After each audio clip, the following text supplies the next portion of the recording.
Hello and welcome to Curator with a Camera with me, Andrew McLean. And today we're at the National Rail Museum in York, where we're going to be looking at the West Coast Joint Stock Travelling Post Office from 1885.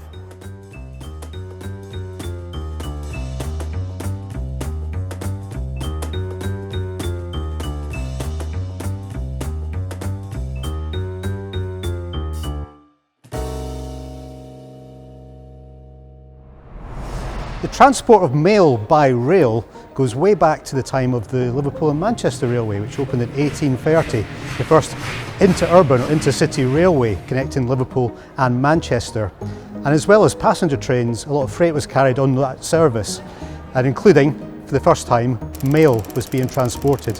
But specific mail trains came much later in the century. The Grand Junction Railway, as well as running special mail carriages, also came up with this amazing concept designed by a chap called Nathaniel Worstel of being able to collect the mail while the train was on the move. So the conveyance of mail on Britain's railway network really takes off from the 1830s onwards. And this is one of the many ways in which railways completely transformed this country, the way that railways transformed the economy and society of the UK, but also the way in which we communicate with one another too. Previously, mail would travel by horse and coach and would take several days to get to its destination. With the railways, that process was speeded up so considerably that you could get mail delivered in London one day and opening that mail in Edinburgh or Glasgow or even Aberdeen the next. And that's one of the main transformations that the railways brought to this country and of course later on to the wider world. Mail transportation becomes a key part of the rail network and continues to be so way up until 2004 when the last mail train ran. Not that long ago, from something that dates right back to the 1830s. We'll have a look on the outside and then we'll go inside to see where the magic happens. So, first thing to point out is that there's no windows in this carriage apart from this one here to allow some natural light in, although not always that useful when these were travelling at night time, of course, although there are actually roof lights in there as well. But this wasn't a carriage for passengers, this was a carriage for mail, so we don't need those windows. It's a utility carriage, it's being used for a particular process. But it is very beautifully liveried. It's in the livery of the London and North Western Railway, the famous plum and spilt milk. And you see it's beautifully lined as well. Very nice too. And because it's a postal carriage, a travelling post office, it's actually got the post office regalia on the outside too, with the Royal Crown, of course this is Royal Mail, and VR, that's the initials for Victoria Regina, Queen Victoria. This was built in 1885 in Victoria's reign. She still had another 16 years to go. And actually it was built at the carriage works where the rail carriages were built at Wolverton, halfway between London and Birmingham, and actually just here, as I go down, you'll be able to see one of the builder's plates, only just quite there, and it does say Wolverton 1885, which was the year that this carriage was constructed. So as we walk around you'll see of course very plain panelling, and then we come across the letters, the initials WCJS. What does that mean? It actually stands for West Coast Joint Stock. And that was because this particular carriage ran on the West Coast main line between London Euston and Glasgow Central, and also for onward travel up to Aberdeen for some of those carriages. This one just ran between London and Glasgow. And the West Coast route at that time was operated by two companies. One, London North Western Railway, which would take the train from Euston up to Carlisle, and then from Carlisle and into Scotland it was picked up by one of the Scottish companies, the Caledonian Railway. So together they formed the West Coast Joint Stock, where they owned jointly these carriages. And this one is number 186. It's part of a batch of special carriages that were built at Wolverton for the special mail train, also known as the West Coast Postal. And then just going a little bit further down again because it's Royal Mail, you've got this beautiful coat of arms showing the coat of arms of Queen Victoria herself. So the quarters there, two quarters with the three, well, people call them three lions, but actually ironically they're actually leopards of England.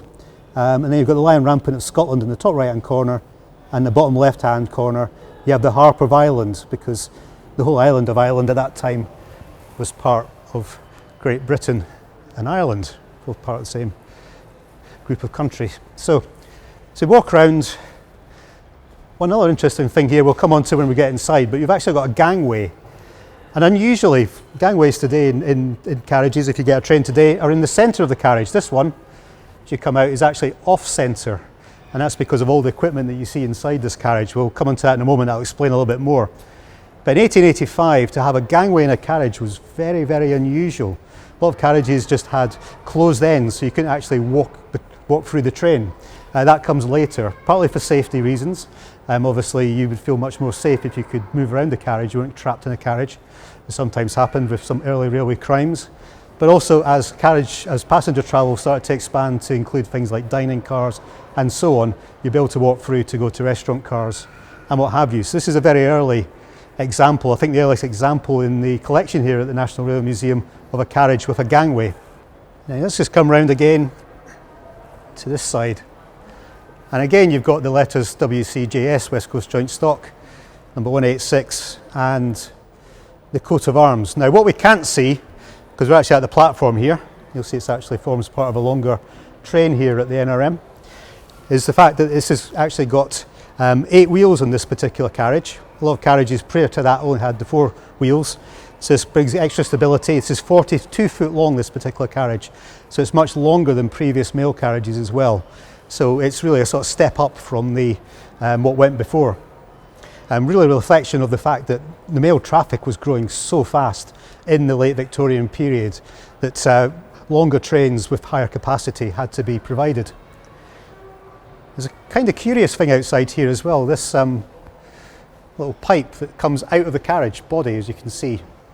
As you go up, and it looks like, you wonder what's going on here, is it like a drain or something like that, but actually it's a little chimney. There is a little bit of flame, shall we say, taking place inside the other side of that wall, which is an important part of the postal sorting process. Now of course any smoke would have to be expelled from a carriage, wooden bodied carriage with lots of paper inside. So this little chimney would help to extract that, but we'll come into that story later on when we go inside. So as we're walking around again, so here we are again, VR, Victoria. After she died, the initials were replaced with ER for Edward. And up here we've got a couple of holders here, brackets. And what are they for, do you think? Well, believe it or not, there was actually a post box attached to the outside of this carriage. And when the carriages were at stations, at Euston for example, on its way up to Glasgow, you could come up to the carriage and post a letter in the post box before the train went on its way. And then the letter box would be lifted out of those brackets and put inside the train to be sorted as the train went on its move. So it was designed to be movable. And we'll actually see that letter box when we get inside, because it's inside at the moment. And then we have the very large doors. Obviously you've got bags of mail, big leather bags, all strapped up with belts. So you need a big opening, and you'll see there that the door to get access into this carriage is a sliding door, so very easy to open up. And here behind this sort of glass barrier, which is just there because to stop people's fingers getting trapped and so on when they're visiting the museum, we have 2 very interesting metal contraptions, one on either side. This is the left hand side one. Maybe I'll see this one a little bit better. On the right hand side here, and you'll see there's a sort of hinge here at the side of the carriage. And they're called the traductor arms. And these were actually arms from which you could put mail bags on that had been travelling from London. And along the way, as mail was deposited, it wasn't just collected, it was deposited at certain points along the way as well. Mail bags could be attached to these sort of rather fearsome looking hooks. The arms were extended, and as it went past the catching pole, the bags would be collected or deposited by the side of the track. But at the same time as you're doing that, you're also collecting mail, and that's what these ginormous nets are for on the outside. And we'll come to that in a little bit more detail on the inside, how that works. But you'll see just behind the nets, got to kind of peer through the netting here, you'll see there's actually a wooden window, and that slides open. So when you need to get access to get stuff in and out of the carriage while it's moving, you can slide this window open. We'll see that better when we get inside. You're trying to think, well, how do you what the net's actually for, well, to catch mail bags which are on poles at the side of the track, and this actually comes out on hinges at the appropriate moment, and while it's fully extended, as the train goes past, it catches the bags, flaps them in, puts them through that door, and then the bags get sorted out when we get inside. So we'll see that in a bit more detail later on. And then just to finish off the tour of the outside of the carriage, again, West Coast Joint Stock 186, the coat of arms, and you'll see here another gangway. Very, very important to have these gangways on the train. So quite a complicated piece of kit on the outside. Carriage is flying through the countryside all the way up to Scotland from Euston. But what's going on inside the carriage, and that's where we're going to head to now to have a look.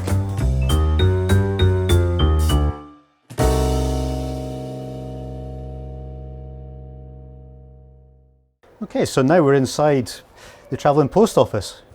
It's quite an exciting carriage actually, very, very different from what you'd imagine a railway carriage this time to be like, because of course this is a working space.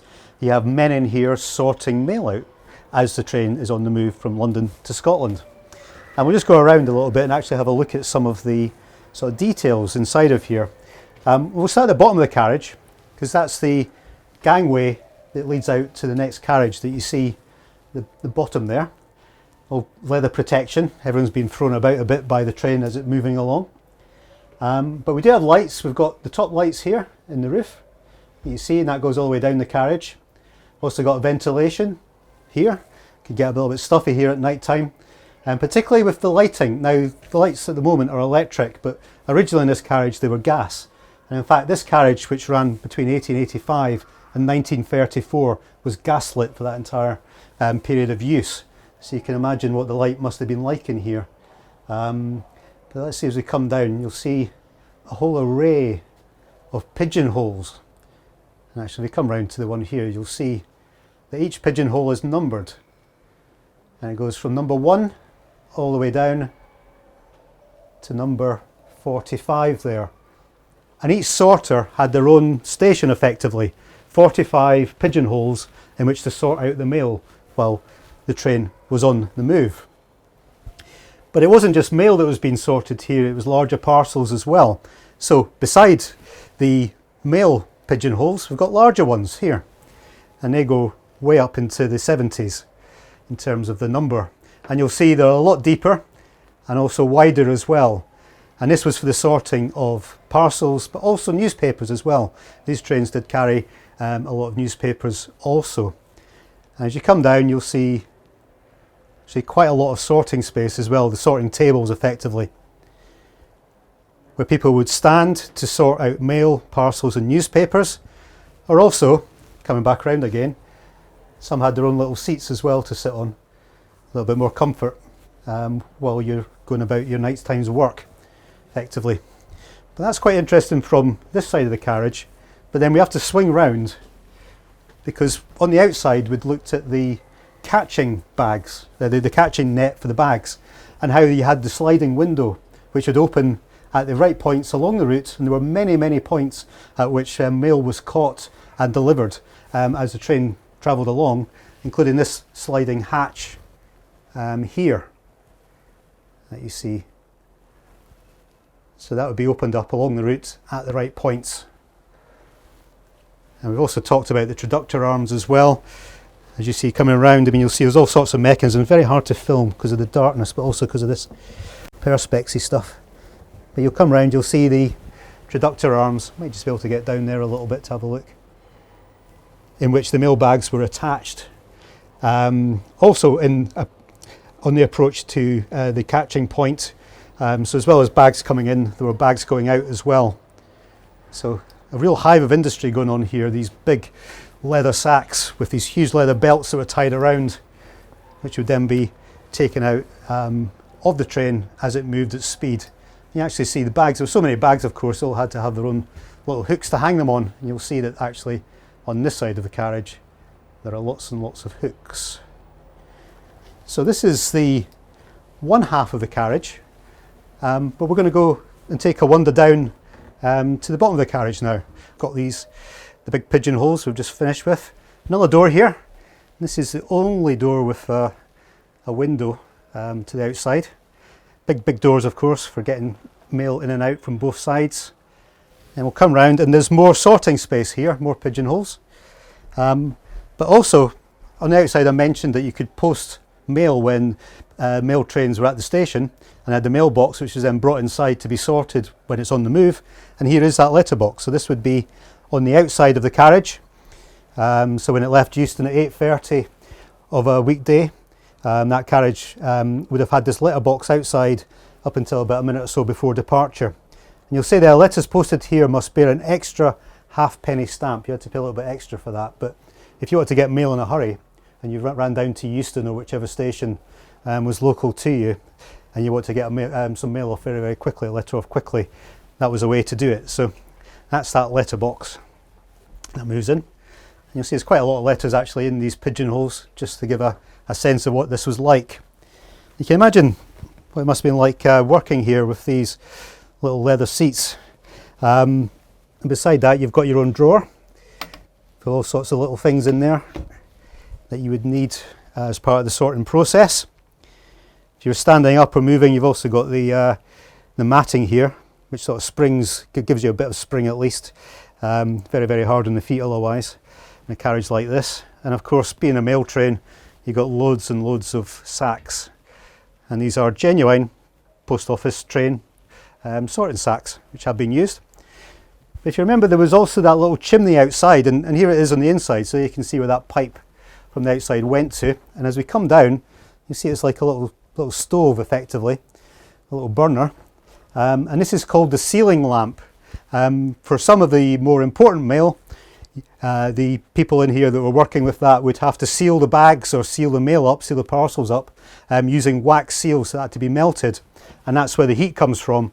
And of course, you don't want that heat staying in a carriage like this with all that paper, and also the gas, of course. So it had to be extracted out through that little chimney there that you see. So there's that lovely little stove there, the sealing lamp, as it was called.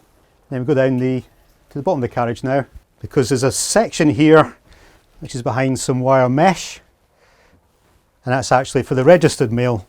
So a little bit more special, I suppose, enclosed, because this is the mail where you pay a little bit extra for, to ensure that little bit of extra security on your mail. You make sure it didn't go missing and was properly sort of registered, so you pay a little bit more. So just one section here, person to work on. And then at the end of the carriage, of course, this is carriage number 186, so that's on the carriage end there. And then if you want to communicate with the other carriages, we've got what would be the sliding door, which would pull across, and you go through the gangway and into the adjoining carriage. So what would it have been like working in here? Of course, you're travelling through the night after night.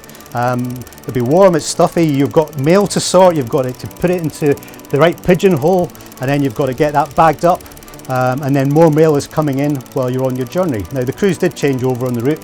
You wouldn't just be one crew staying on all the way between London and Scotland, but still, these were long shifts. You've got heavy bags, you've got a lot to sort out, you want to get it right, you've got somebody overseeing you as well to make sure that you're not making mistakes. It's a huge operation. And that operation was such an important part of the nighttime railway, also daytime services too, right up until 2004, when the last proper mail trains ran. Now this carriage came out of service in 1934, but the carriages at the London Midland Scottish Railway were operating carriages very similar to this, very similar layout, and the operations were exactly the same. And by the 1930s it was said that around about 500 million letters would be transported by rail per annum. It's an extraordinary sum. So these mail trains were a huge part of the railway system for such a long time, from the 1830s right up to the 2020s. And it's something that's now being lost from the railways, but a very important story, and this carriage encapsulates so many of those stories. It's a wonderful thing.